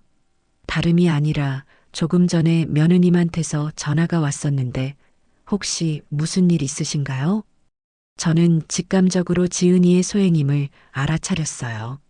무슨 말을 하던가요, 자매님? 제 질문에 박 자매님은 잠시 머뭇거리다 입을 열었어요. 그게 어머님이 요즘 많이 변하셨다고 갑자기 없던 돈을 물쓰듯 쓰시고 주변 사람들 말도 전혀 안 들으신다고 하더라고요. 혹시라도 나쁜 사람들한테 속아서 남은 재산마저 다 잃을까봐 온 가족이 걱정이 이만저만이 아니라고 그래서 예전부터 어머님을 잘 알던 분들께 혹시 과거에도 좀 이상한 점은 없었는지 여쭤보고 다닌다고 하더군요. 저는 수화기를 든 채 차갑게 웃었어요. 제 평생에 걸친 근면하고 소박했던 삶을 이제 와서 정신병의 전조 증상으로 둔갑시키려는 수작이었죠. 너무나도 천박하고 예측 가능한 방법이었어요. 저는 더 이상 당하고만 있지 않기로 했어요. 최 변호사와 함께 우리는 반격의 증거들을 수집하기 시작했어요. 가장 먼저 확보한 것은 제가 응급실에 실려갔던 그날 밤의 모든 기록이었어요. 제 휴대폰 통화 목록에 찍힌 발신 시간, 그리고 그 이후 몇 시간 동안 아들 내외에게서는 단 한 통의 전화도 걸려오지 않았다는 기록, 그리고 병원에서 발급받은 극심한 스트레스로 인한 심근증이라는 진단서. 이것은 그들이 주장하는 어머니를 향한 염려가 얼마나 위선적인 거짓말인지를 증명하는 가장 확실한 증거였어요. 그리고 저는 최 변호사에게 조심스럽게 숨겨왔던 비장의 무기를 꺼내놓았어요. 응급실 사건 이후 불길한 예감에 사로잡혔던 제가 며느리와의 모든 통화 내용을 은밀히 녹음해왔던 것입니다. 우리는 몇 시간에 걸쳐 그 녹음 파일들을 함께 들었어요. 파일 속에서 며느리는 제 안부를 묻는 척하면서도 교묘하게 제 재산의 행방을 떠보거나 어머님, 요즘 자꾸 깜빡깜빡 하시는 것 같아요라며 저를 무시하는 발언들을 서슴지 않고 있었어요. 이 모든 것이 그들의 주장을 뿌리부터 뒤흔들 수 있는 강력한 무기가 될 것이었어요. 저 또한 저의 온전함을 증명해줄 지원군을 모았어요. 저는 문화센터에서 만난 새로운 친구들, 특히 박 여사님에게 용기를 내어 모든 상황을 털어놓았어요. 제 이야기를 들은 친구들은 자신의 일처럼 붕괴하며 저를 위로해 주었어요. 박 여사님은 제 손을 꼭 잡으며 말했어요. 형자 씨, 절대로 혼자라고 생각하지 마. 우리가 법정에서 형자 씨가 얼마나 총명하고 멋진 사람인지 똑똑히 증언해 줄게. 어디 감히 그따위 것들이 사람을 생매장하려고 들어. 친구들의 뜨거운 지지에 저는 코끝이 찡해오는 것을 느꼈어요. 그리고 마침내 정신 감정을 받아야 하는 그날이 왔어요. 저는 가장 아끼는 짙은 남색 정장을 단정하게 차려입고 최 변호사와 함께 법원이 지정한 대학병원으로 향했어요. 의사의 진료실은 차가운 소독약 냄새와 무거운 침묵으로 가득 차 있었어요. 희끗희끗한 머리의 의사는 제게 몇 가지 질문들을 던지기 시작했어요. 마치 어린아이를 대하듯 혹은 이미 답을 정해놓은 듯한 그의 말투는 제 자존심을 미세하게 긁어내렸어요. 김영자 어르신, 최근에 갑자기 큰 돈을 쓰셨다고 들었어요. 그리고 아드님과 상의도 없이 집을 파셨다고요. 왜 그런 결정을 하셨는지 설명해 주시겠어요? 혹시 누군가의 강요나 설득이 있었던 것은 아닌가요? 저는 조금도 떨지 않고 의사의 눈을 똑바로 바라보며 차분하게 입을 열었어요. 제 목소리는 낮고 조용했지만 그 안에는 강철 같은 힘이 실려 있었어요. 의사 선생님, 저는 지난 40년 동안 제 이름으로 된 돈을 단 한 번도 저를 위해 써본 적이 없어요. 제 모든 수입과 제 모든 시간은 오직 제 아들의 미래를 위해 존재했어요. 저는 제 인생을 바쳐 제 아들에게 세상에서 가장 화려하고 안전한 금빛 세장을 만들어 주었어요. 그런데 어느 날 밤 제가 죽음의 문턱에 이르렀을 때 저는 깨달았어요. 그 세장은 안에서 굳게 잠겨 있었고 저는 그 차가운 세장 밖에 홀로 버려져 있다는 사실을요. 저는 잠시 숨을 고르고 말을 이었어요. 제가 최근에 내린 결정들은 결코 충동적이거나 비이성적인 것이 아닙니다. 그것은 제 인생을 통틀어 가장 이성적이고 합리적인 판단이었어요. 저는 저 자신을 구하기로 결정한 것입니다. 의사 선생님, 스스로를 구하려는 생존 본능이 치매의 증상 중 하나입니까? 제 논리 정연하고도 절절한 대답에 의사의 얼굴에 스쳐 지나가는 미세한 놀라움의 파동을 저는 놓치지 않았어요.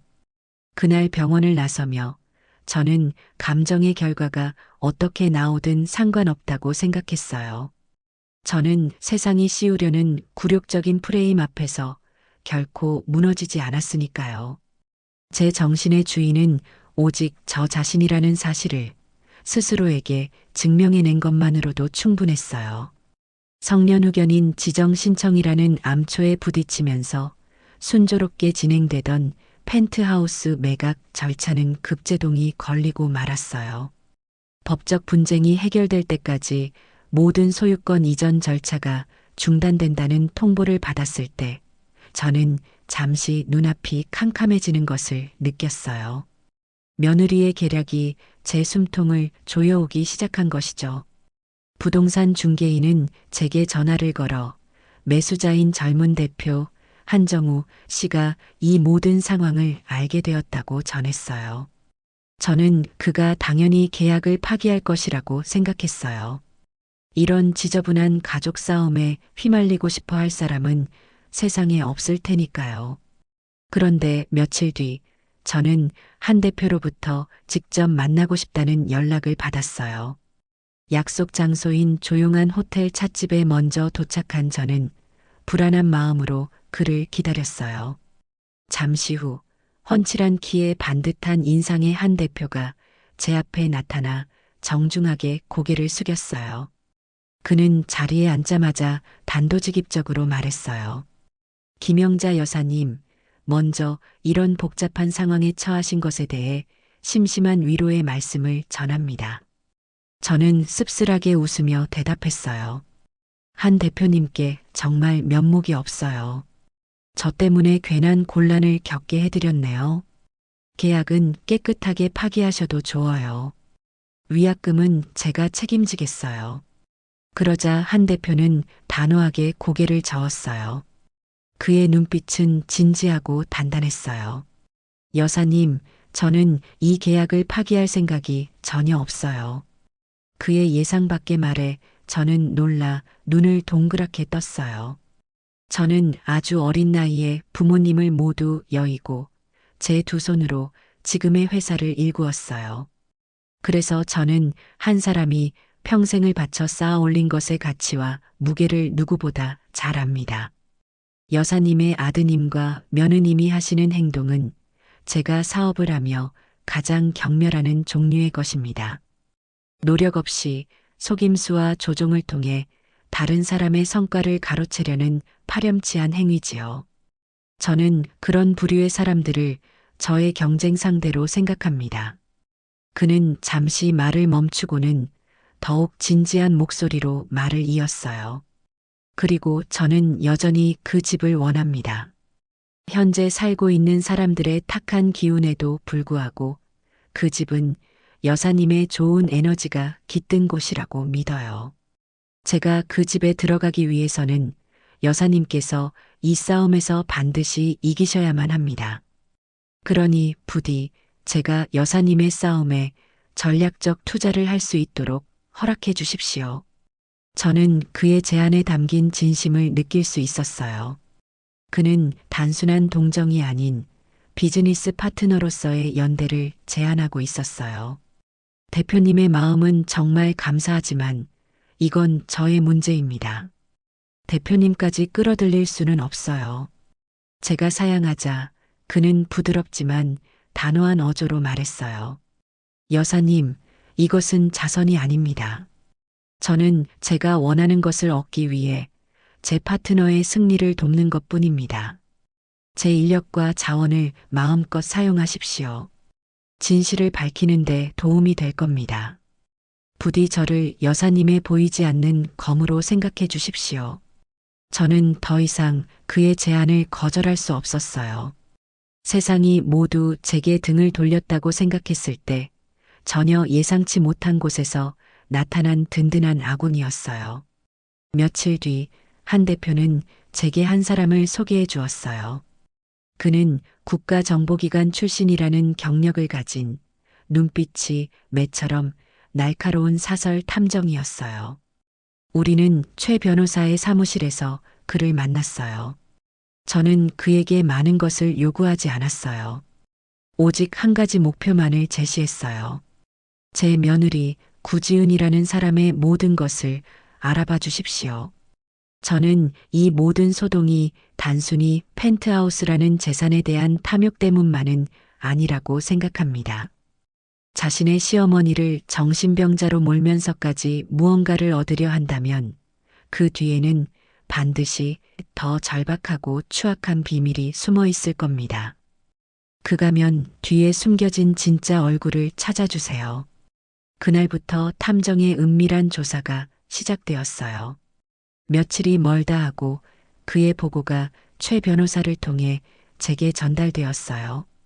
보고서의 내용은 상상을 초월하는 것들이었어요. 탐정은 며느리가 주기적으로 강남의 한 고급 오피스텔에 위치한 불법 사채 사무실을 드나드는 장면을 포착했어요.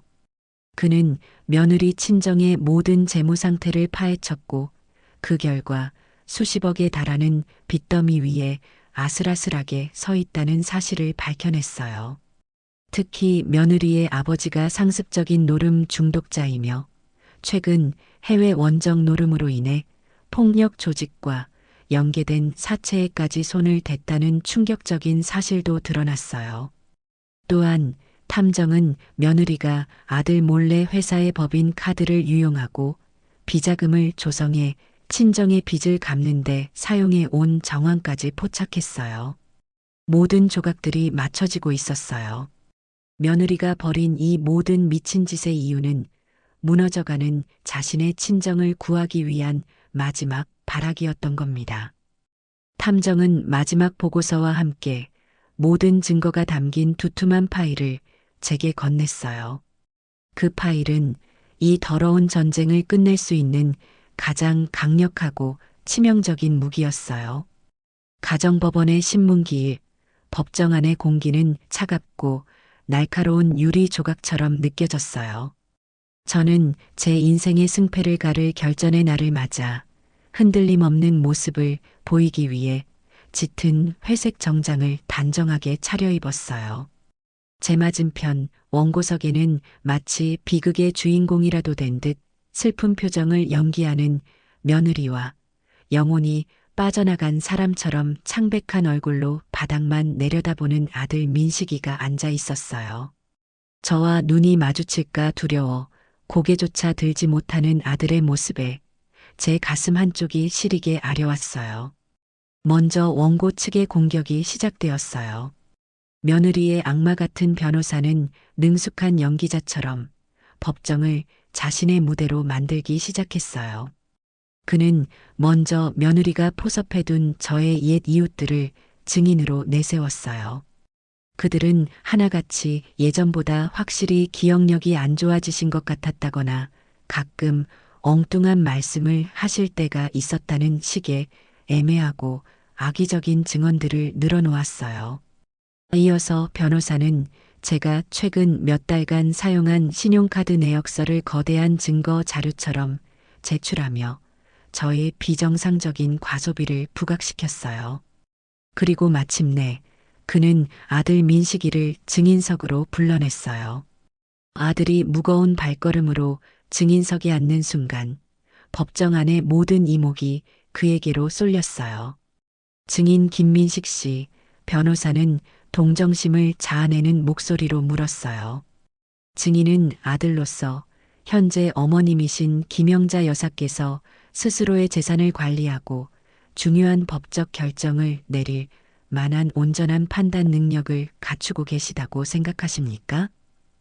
아들은 한참 동안 입술만 달싹였어요.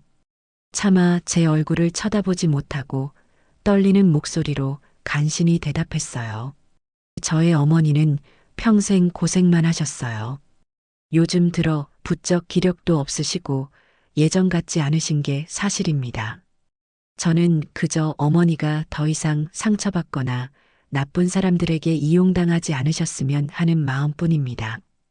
아들의 그 위선적인 증언은 제 심장에 박힌 칼날을 더욱 깊숙이 후벼 파는 듯 했어요. 그렇게 원고 측의 추악한 연극이 끝나고 마침내 우리의 반격이 시작되었어요.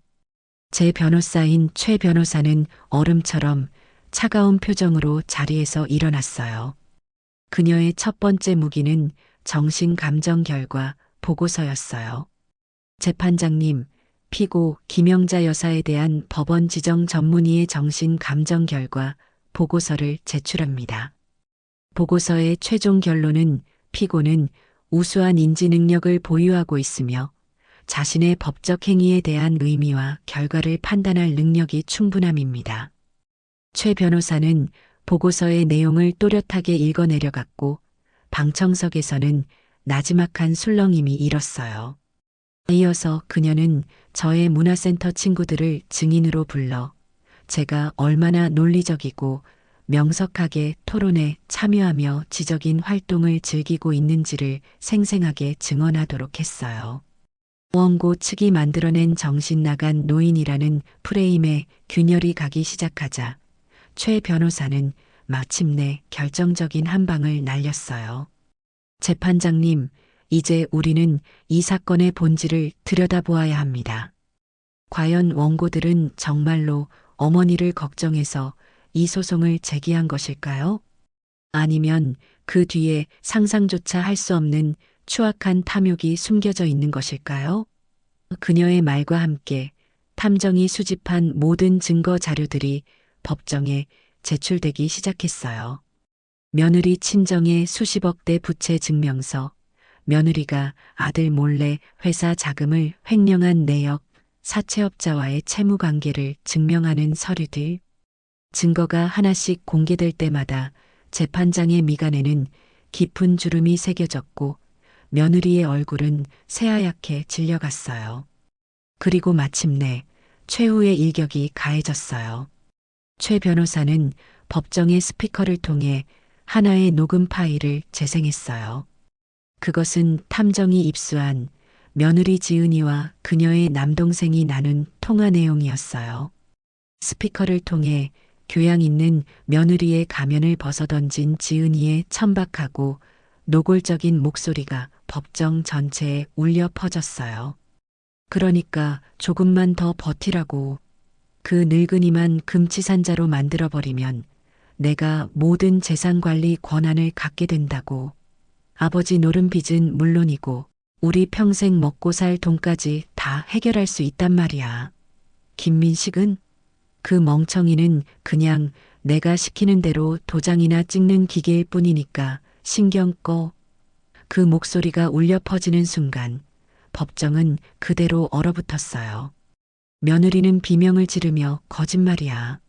다 조작된 거라고 소리쳤지만 아무도 그녀의 말을 믿지 않았어요. 아들 민식이는 마치 온 세상이 무너진 듯한 표정으로 자신이 그토록 사랑하고 믿었던 아내를 망연자실하게 바라보고 있었어요. 그 순간 저는 조용히 눈을 감았어요. 승리의 순간이었지만 조금도 기쁘지 않았어요. 모든 것이 부서져 내리는 소리가 들리는 듯 했어요. 재판장의 망치 소리는 마치 사형 선고처럼 법정 안에 무겁게 울려 퍼졌어요. 판사는 제 인생에서 가장 통쾌하고도 가장 서글픈 판결을 내렸어요. 그는 아들 내외가 제기한 성년후견인 지정 신청을 법률 제도를 악용한 악의적이고 파렴치한 행위라고 규정하며 단칼에 기각했어요. 그리고는 싸늘한 목소리로 며느리 구지은의 사기, 횡령, 위증 혐의에 대해 검찰에 정식으로 수사를 의뢰하겠다고 선언했어요. 법의 심판은 그렇게 한치의 오차도 없이 그들의 죄를 겨누었어요. 완벽한 승리였어요. 법정 밖 복도는 아수라장이었어요. 모든 진실을 마주하게 된 아들 민식이는 더 이상 아내의 편에 서 있을 수 없었어요. 그는 핏기 하나 없는 얼굴로 며느리의 팔을 거칠게 붙잡고 소리쳤어요. 그의 목소리는 배신감과 치욕, 그리고 스스로에 대한 혐오로 격렬하게 떨리고 있었어요. 전부 거짓말이었어? 나한테 했던 그 모든 말이, 우리 어머니를 지켜야 한다는 그 말이 전부 다 네 가족의 노른 빚을 갚기 위한 연극이었어? 어떻게 나한테 이럴 수가 있어. 네가 어떻게 내 어머니한테 아니, 네가 어떻게 사람으로서 그런 짓을 할 수가 있냔 말이야. 며느리는 이제 더 이상 연기조차 하지 않았어요. 그녀는 악에 받친 표정으로 아들의 손을 뿌리치며 소리쳤어요. 그래, 그래서 뭐, 어차피 그 돈 다 우리 거 될 거였잖아. 당신은 뭐 깨끗한 줄 알아? 내가 주는 돈으로 명품 휘감고 외제차 굴리면서 좋아할 땐 언제고, 이제 와서 순진한 피해자인 척하지 마. 이 마마보이, 등신 같은 인간아. 그들의 추악한 싸움을 뒤로한 채 저는 최 변호사와 함께 조용히 법원을 빠져나왔어요. 그들의 관계는 그렇게 가장 비참하고 끔찍한 방식으로 끝을 맺었어요. 며칠 뒤 법적 장애물이 모두 사라지면서 펜트하우스의 매각 절차가 모두 마무리되었어요. 저는 한정우 대표와 마주 앉아 마지막 서류에 도장을 찍고 그에게 집의 모든 키를 건네주었어요. 한 대표는 제 손을 잡으며 진심 어린 존경의 눈빛으로 말했어요. 여사님의 용기에 깊은 감명을 받았어요. 부디 이제는 모든 것을 잊고 평안을 되찾으시길 바랍니다. 저는 그저 희미하게 웃어 보일 뿐이었어요. 집을 되찾은 것이 아니라 제 인생의 가장 아픈 부분을 도려낸 기분이었어요. 저는 이제 법적으로 완벽하게 자유로워졌고 제 평생 만져보지 못할 만큼의 거대한 부를 손에 쥐게 되었어요. 하지만 승리의 대가는 너무나도 컸어요. 제 곁에는 아무도 남지 않았어요. 아들은 그날 이후 모든 연락을 끊고 잠적해버렸어요. 그가 느낄 죄책감과 수치심의 무게가 그를 세상으로부터 숨게 만들었을 겁니다.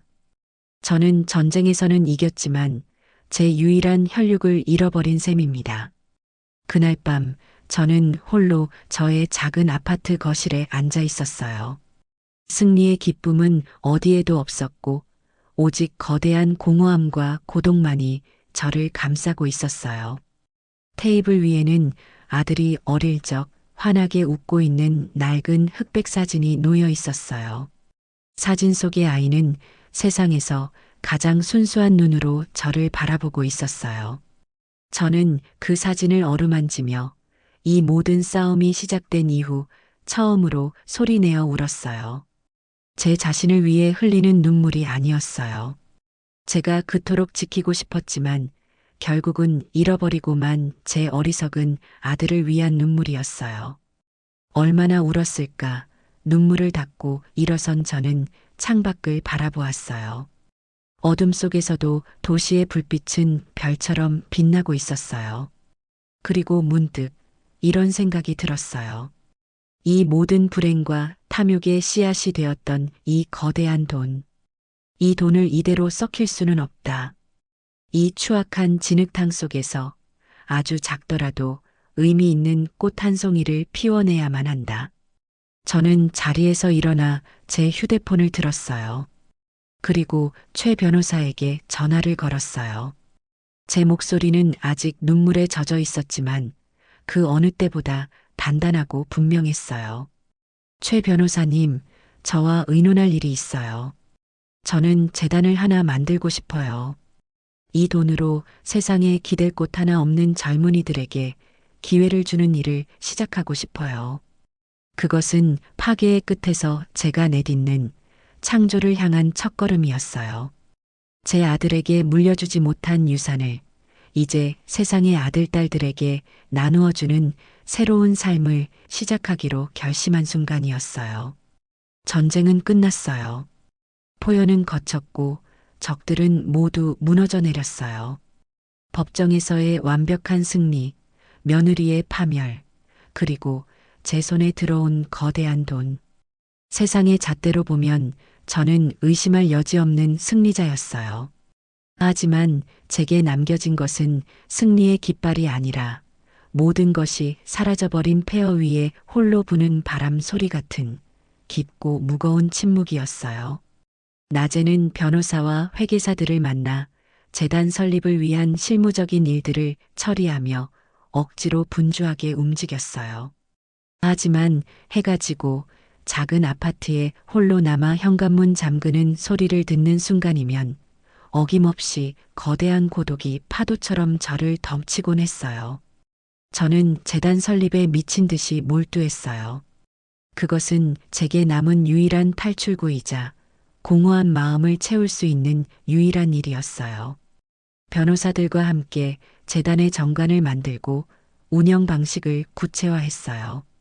저는 제 재단이 단순히 돈만 나누어 주는 곳이 되기를 원치 않았어요. 그래서 지원 대상을 보호 종료 아동, 즉 만 18세가 되어 보육원을 떠나 홀로 세상에 나서야 하는 청년들로 한정했어요. 세상으로부터 이른 나이에 내쳐진 그 아이들의 모습 위로 제 아들 민식이의 얼굴이 겹쳐 보였기 때문입니다. 제 아들도 결국은 제품을 떠나 세상에 홀로 내쳐진 셈이니까요. 저는 그들에게 단순히 장학금만 주는 것이 아니라 사회에 잘 정착할 수 있도록 작은 보금자리를 마련해주고 진심으로 그들의 어른이 되어줄 후견인들을 연결해주는 일까지 계획했어요. 제 아들에게는 해주지 못했던, 어쩌면 제가 해주었어야만 했던 진짜 어른의 역할을 이제라도 세상의 다른 아들, 딸들에게 해주고 싶었어요. 그렇게 제가 새로운 삶을 설계하며 바쁘게 움직이는 동안 제 진짜 아들 민식이는 스스로를 깊은 유배지로 내몰고 있었어요. 아들은 법정에서 그 모든 진실을 마주한 그날 이후 마치 연기처럼 세상에서 사라져버렸어요. 휴대폰은 꺼져 있었고 살던 빌라의 월세 계약도 해지한 뒤였어요. 저는 애써 아들의 소식을 외면하려 했지만 어미의 마음이라는 것이 그리 쉽게 끊어지는 것이 아니더군요. 결국 저는 한 대표가 소개해 주었던 탐정에게 조용히 아들의 행방을 찾아봐 달라고 부탁했어요. 며칠 뒤에 도착한 보고서는 제 가슴을 산산조각 냈어요. 아들은 서울 변두리에 창문도 제대로 없는 비좁은 고시원 골방에서 지내고 있었어요. 화려했던 펜트하우스의 주인이 이제는 몸 하나 겨우 뉘을 수 있는 공간에서 숨죽여 살고 있었던 겁니다. 보고서에 첨부된 사진 속에서 아들은 새벽 인력 시장에 나가 막노동 일거리를 구하고 있었어요. 한때는 번듯한 양복을 입고 회사로 출근하던 아들이 이제는 먼지를 뒤집어 쓴 작업복 차림으로 낯선 공사장을 전전하고 있었어요. 그는 스스로에게 가장 가혹한 형벌을 내리고 있는 것이었어요. 보고서를 읽어 내려가던 제 손이 파르르 떨려왔습니다. 당장이라도 달려가 그를 끄집어내고 싶었지만 저는 가까스로 그 충동을 억눌렀어요. 지금 제가 찾아가는 것은 그를 구원하는 것이 아니라 그의 마지막 남은 자존심마저 짓밟아버리는 일이 될 터였어요. 그는 스스로의 힘으로 그 지옥의 바닥을 딛고 일어서야만 했어요. 저와의 관계 역시 마찬가지였어요. 제 친구 박 여사님은 아무리 그래도 어미가 먼저 손을 내밀어야지. 자식 이기는 부모 없다잖나. 라며 저를 설득했지만 저는 단호하게 고개를 저었어요. 그리고는 박 여사님에게 제 속 깊은 마음을 털어놓았어요. 여사님, 민식이는 저를 단순히 배신한 게 아니에요. 그는 제 존재를, 제 정신을, 제 삶 전체를 지워버리려고 했어요. 그것도 자신의 아내와 한패가 되어서요. 용서는 제가 일방적으로 베푸는 선물이 될 수 없어요. 그것은 민식이가 스스로의 힘으로 걸어와야만 하는 길고 고통스러운 순례의 여정 끝에나 겨우 이야기해 볼 수 있는 겁니다. 그 아이는 제 아들이 되기 이전에 먼저 자기 자신에게 부끄럽지 않은 한 명의 인간으로 다시 태어나야만 해요. 그렇게 아들과 나 사이에는 무겁고 긴 침묵의 강이 흐르기 시작했어요. 저는 재단이라는 새로운 배를 만들며 강 이편에 서 있었고 아들은 죄책감이라는 깊은 강물 속에서 홀로 허우적거리고 있었어요. 우리는 서로의 존재를 느끼면서도 먼저 손을 내밀지도 소리내어 부르지도 못한 채 각자의 시간을 견뎌내야만 했어요. 시간은 죄책감의 무게만큼이나 더디게 흘러갔어요. 계절이 바뀌고 제가 세운 형자 청년 자립 지원 재단은 작지만 의미 있는 첫 발을 내딛기 시작했어요. 하지만 제 마음 한구석은 여전히 아들이라는 시린 바람이 부는 겨울이었어요. 탐정은 한 달에 한 번 아들의 근황을 짧게 보고해 왔어요. 아들은 여전히 공사장을 전전하며 하루 벌어 하루를 살고 있었고 좁고 어두운 고시원 방을 떠나지 않고 있었어요. 그는 스스로를 가장 낮은 곳에 가두어 놓고 세상과의 모든 문을 닫아건 채 속죄의 시간을 보내고 있었어요. 그러던 어느 날 아들의 삶에 작은 균열을 일으킨 사건이 생겼어요. 그날도 아들은 이른 새벽 인력시장에서 배정받은 한 신축 아파트의 건설 현장에서 땀을 흘리고 있었다고 합니다.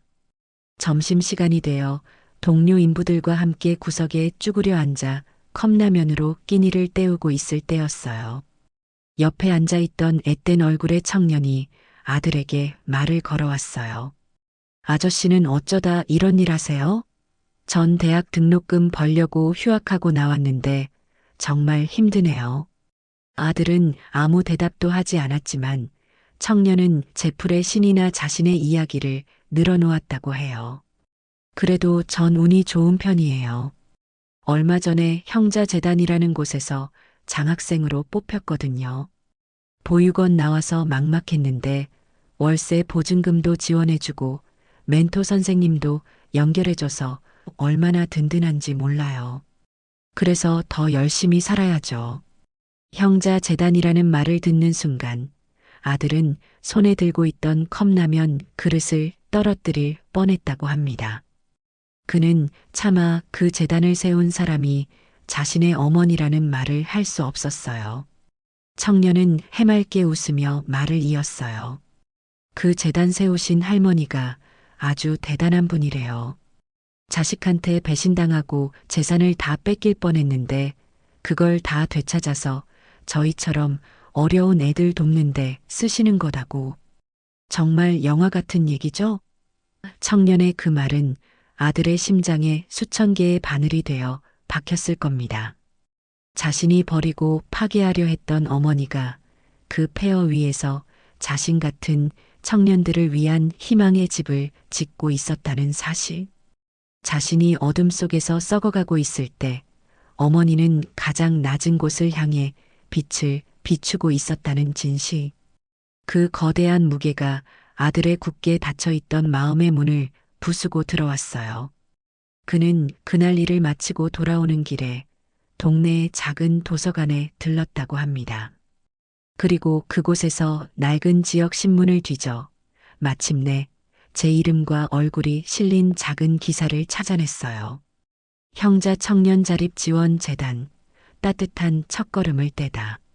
기사 속에 저는 예전보다 조금 더 늙고 수척해 보였지만 그 어떤 때보다도 단단하고 평온한 미소를 짓고 있었어요. 아들은 그 사진을 한참 동안이나 바라보다가 소리 없이 눈물을 쏟아냈다고 합니다. 그날 이후 아들은 며칠 동안 일을 나가지 못했어요. 골방에 틀어박혀 자신의 지나온 삶과 마주하는 고통스러운 시간을 보냈어요. 그리고 마침내 그는 더 이상 도망칠 수 없다는 것을 깨달았어요. 그는 펜 대신 연필을 깎아들고 낡은 공책 위에 편지를 쓰기 시작했어요. 저에게 붙이지 못할 편지, 하지만 언젠가는 반드시 전해야만 하는 참회의 기록이었어요. 그는 며칠 밤낮에 걸쳐 수십 장의 편지를 썼다 지우기를 반복했어요. 그 편지에는 단 한 줄의 변명도 용서를 구하는 말도 없었어요. 오직 자신의 비겁함과 나약함, 그리고 탐욕에 대한 처절한 고백만이 담겨 있었어요. 어머니, 저는 그날 법정에서 어머니의 재산을 훔치려 했던 것이 아니었어요. 저는 어머니의 이름과 기억, 그리고 어머니의 삶 자체를 훔치려 했던 도둑이었어요. 제가 저지른 죄의 무게가 얼마나 무거운지를 저는 이제야 조금씩 깨달아가고 있어요. 이 죄는 제가 평생을 짊어지고 가야 할 저의 십자가일 것입니다.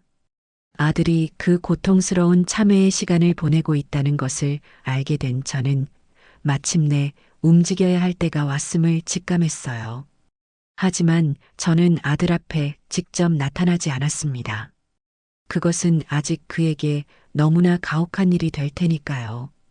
대신 저는 새벽 시장에 나가 가장 좋은 재료들을 사왔어요. 그리고는 아들이 어릴 적 감기에 걸렸을 때마다 끓여주었던 따뜻한 소고기 묵국과 그가 가장 좋아했던 달걀 장조림을 정성껏 만들었어요. 저는 커다란 보온 도시락에 갓 지은 밥과 반찬들을 가득 담아 해가 진 뒤에 아들의 고시원을 찾아갔어요. 그리고는 아들의 방문 앞 낡고 더러운 복도 바닥에 조용히 그 도시락을 내려놓았어요. 아무런 쪽지도 아무런 기별도 없이 저는 차를 타고 골목 어귀에 숨어 아들이 일을 마치고 돌아오기를 한참 동안이나 기다렸어요. 마침내 지친 발걸음으로 나타난 아들은 자신의 방문 앞에 놓인 낯선 보온 도시락을 보고는 한참 동안이나 그 자리에 우두커니 서 있었어요. 그리고는 아주 천천히 조심스럽게 그것을 집어들고 자신의 방으로 들어갔어요. 그날 이후 저의 몰래 저녁 배달은 매일 밤 계속되었어요. 그것은 용서가 아니었어요. 아직 살아남아줘서 고맙다는 어미가 아들에게 보내는 최소한의 생존 신호였어요. 매일 밤 방문 앞에 어김없이 놓여 있는 보온 도시락은 아들에게 구원이자 동시에 가장 큰 형벌이었을 겁니다. 뚜껑을 열면 피어오르는 따뜻한 김과 익숙한 음식 냄새는 그가 잊으려야 잊을 수 없는 어머니의 사랑을 떠올리게 했을 테니까요. 그는 아마 매일 밤 제가 해준 밥을 눈물과 함께 삼켰을 겁니다. 자신이 배신한 사랑이 여전히 자신을 먹여 살리고 있다는 사실에 죄책감으로 몸서리쳤을 겁니다. 하지만 그 따뜻한 밥은 하루하루 그의 꺼져가던 삶의 의지를 다시 지펴 올리는 불씨가 되어 주었어요. 그는 다시 공사장에 나갔고 예전보다 더 묵묵히, 더 열심히 땀을 흘렸어요. 제 밥을 먹을 자격이라도 얻으려는 듯이. 그렇게 한 달이라는 시간이 흘렀을 때 아들은 마침내 용기를 냈어요. 그는 더 이상 숨어 있을 수만은 없다고 결심했어요. 하지만 차마 제 집으로 찾아올 엄두는 내지 못했어요. 대신 그는 수소문 끝에 제가 운영하는 재단의 작은 사무실을 찾아왔어요. 허름한 상가 건물 2층에 위치한 재단 사무실 문 앞에서 아들은 한참을 서성이다가 마침내 떨리는 손으로 문을 열었어요. 때마침 사무실에는 저 혼자 남아 서류를 정리하고 있었어요. 문이 열리는 소리에 고개를 들었을 때 저는 문 앞에 서 있는 아들을 발견했어요. 한 달 전 사진 속 모습보다도 훨씬 더 수척해지고 햇볕에 검게 그을린 얼굴. 하지만 예전에 공허했던 눈빛 대신 깊은 회한과 결의가 서린 눈으로 저를 바라보고 있었어요. 아들은 사무실 안으로 들어오지 못한 채 문턱에 서서 저를 향해 무릎을 꿇었어요. 그의 손에는 그동안 썼던 것으로 보이는 낡고 구겨진 공책이 들려 있었어요. 어머니 아들의 목소리는 심하게 잠겨 갈라져 나왔어요.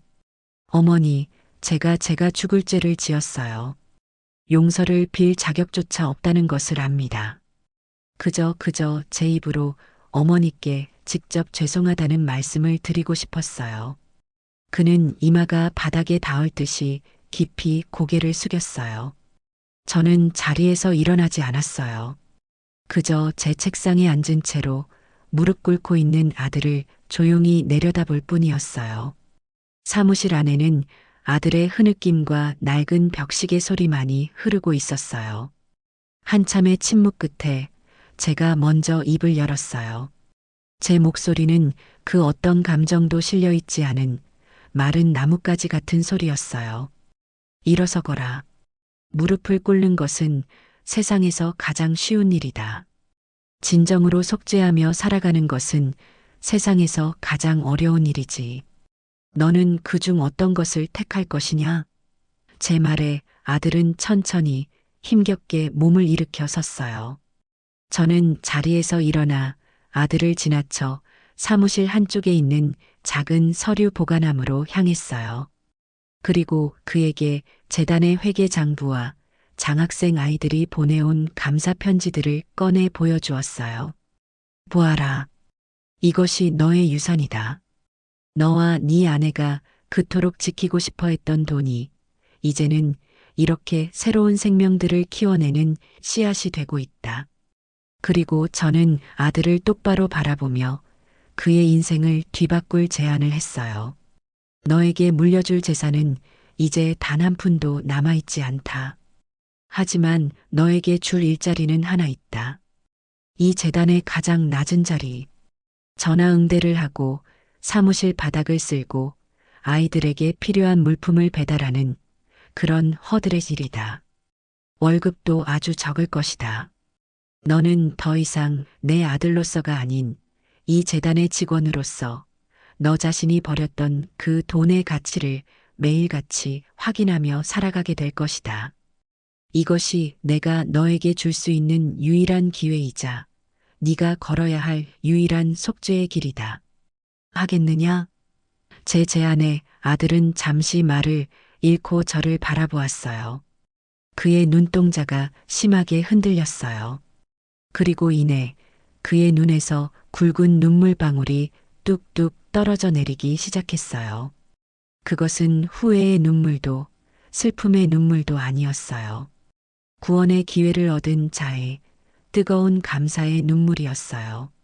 아들은 고개를 숙인 채 어린아이처럼 목 놓아 울며 몇 번이고 고개를 끄덕였어요. 그날 펜트하우스의 주인이었던 제 아들은 제 작은 재단 사무실의 가장 낮은 곳에서 자신의 잃어버린 인생을 되찾기 위한 첫걸음을 내디뎠어요.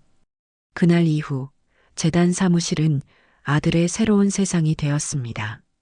계절이 2번 바뀌는 동안 아들은 단 하루도 불평 없이 자신의 자리를 묵묵히 지켰어요. 그는 새벽같이 출근해 사무실의 모든 창문을 열어 환기를 시키고 밤늦게까지 남아 후원자들에게 보낼 감사 편지를 손으로 직접 썼어요. 다른 직원들 앞에서 그는 결코 저를 어머니라고 부르지 않았어요. 항상 이사장님이라는 극존칭을 사용하며 공과 사를 엄격하게 구분했어요. 우리의 관계는 더 이상 예전 같은 살가운 모자 관계가 아니었어요. 대신 같은 목표를 향해 나아가는 동료이자 서로의 삶을 묵묵히 지켜보는 조용한 관찰자로서의 새로운 관계가 형성되고 있었어요. 그러던 어느 봄날 저희 재단의 첫 번째 장학금 수여식이 열렸어요.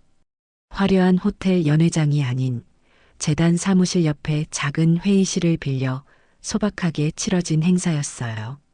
20명 남짓한 장학생 아이들의 얼굴에는 긴장감과 설렘이 가득했어요. 저는 단상에 올라 제가 직접 쓴 축사를 읽어내려갔어요. 사랑하는 우리 청년 여러분, 저는 오늘 여러분에게 돈을 주는 것이 아닙니다.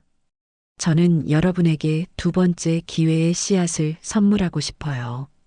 인생이라는 밭은 때로 아주 척박하고 가혹하지만 그럼에도 불구하고 우리는 그곳에 희망의 씨앗을 심는 것을 멈추어선 안 됩니다. 저는 축사를 읽는 내내 행사장 맨 뒷자리에서 묵묵히 서서 아이들을 바라보고 있는 아들을 의식하고 있었어요. 제 연설이 끝날 무렵 저와 아들의 눈이 허공에서 마주쳤어요. 아들은 저를 향해 아주 희미하지만 진심 어린 미소를 지어 보였어요. 그 미소 안에는 존경과 감사 그리고 스스로에 대한 작은 자부심이 담겨 있었어요. 저 또한 조용한 미소로 화답했어요. 그날 저녁 저는 아들에게 전화를 걸어 오늘 수고 많았다. 저녁이나 같이 먹자. 고 말했어요.